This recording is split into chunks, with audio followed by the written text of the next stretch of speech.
Okay, andito po tayo sa beachfront ngayon. Ito po ang kanilang volleyball court area. Andiyan ng kayak.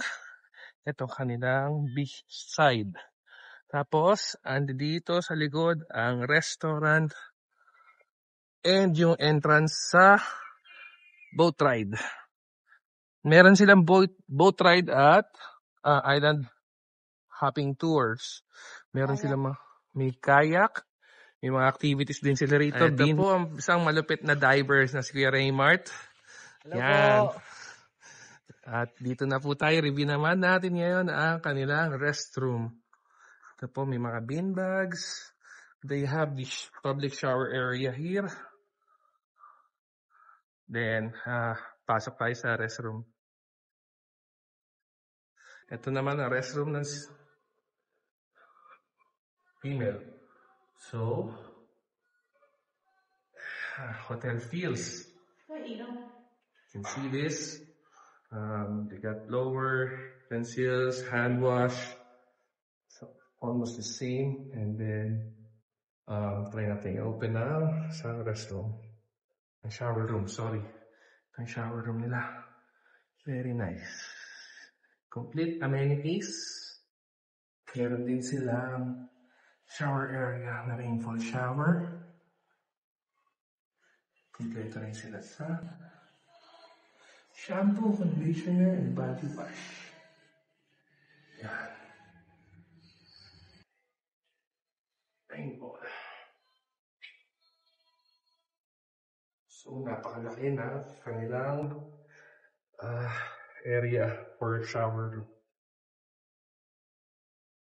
Naman natin sa gentleman's room. Baka mapagalitan tayo. Okay, ito naman po ang kanilang public wash area. Guys, take note. Oceanara to. Okay siya in terms of accommodation, restroom, everything. Parking area, napakaluwag. Dito naman tayo sa gentleman's restroom sa beach area. So, usa natin na konti yung lights. Ayan. So, as you can see, almost the same doon sa female area. May blower, amenities, hand wash, and everything. Then, check natin ang shower area. Ayan. Ay, ito ba ang shower area nila? Napakaluwag. Hindi pa to sa restroom nila. Sa mga guest rooms nila. This is on the beach, CR. Oh, same amenities sa restroom. Again, hotel feels. Now, let's see the toilets.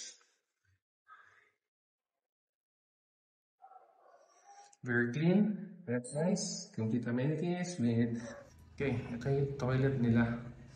So, malinis. You have an area. Very spacious. It's just for the public restroom on the beach area.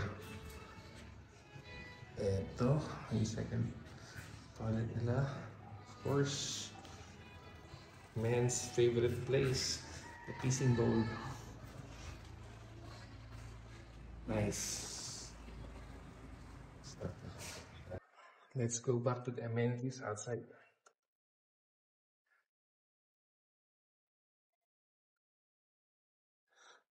Guys, 4 shower areas here, public shower areas.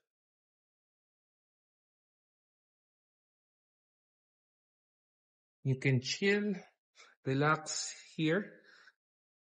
Kaya Raymart, kasama to sa amenities nyo, right? Ayan. Ayan si Raymart ulit.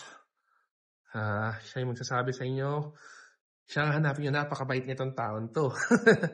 Tapos, eto, ano to kaya? Stockroom lang, sir. Stockroom nila, sorry.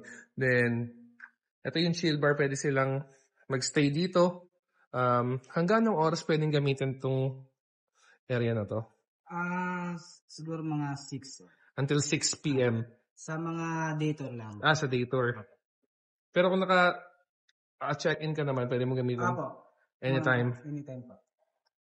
Yan guys. Napakaganda rito. Thank you, Kuya Raymart. Sige po. Ito. Sige. Ayan. Thank you, Kuya. Kita tayo ulit. Thank you. Okay. Ito ang view from the restroom. Ayan, kung pupunta ka rito, you can see the beach. You can see sunset. Makita mo lang, sunset will be right here. As of now, it's almost 5 p.m. Meron din silang rooms.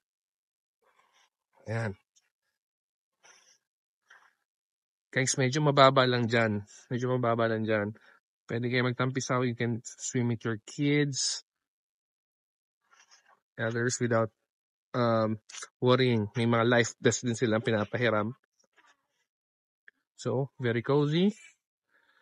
Napakaganda rito. They have a small dining area here or where you can sit, eat, and punta ka naman sa hammock nila. Hi po! See, everyone here is very friendly. Here's the entrance from the Oceanare. So, yeah. That's my beautiful wife walking. Hi, Che.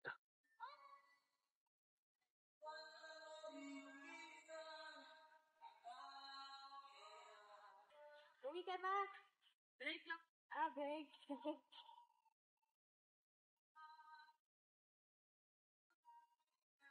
Again.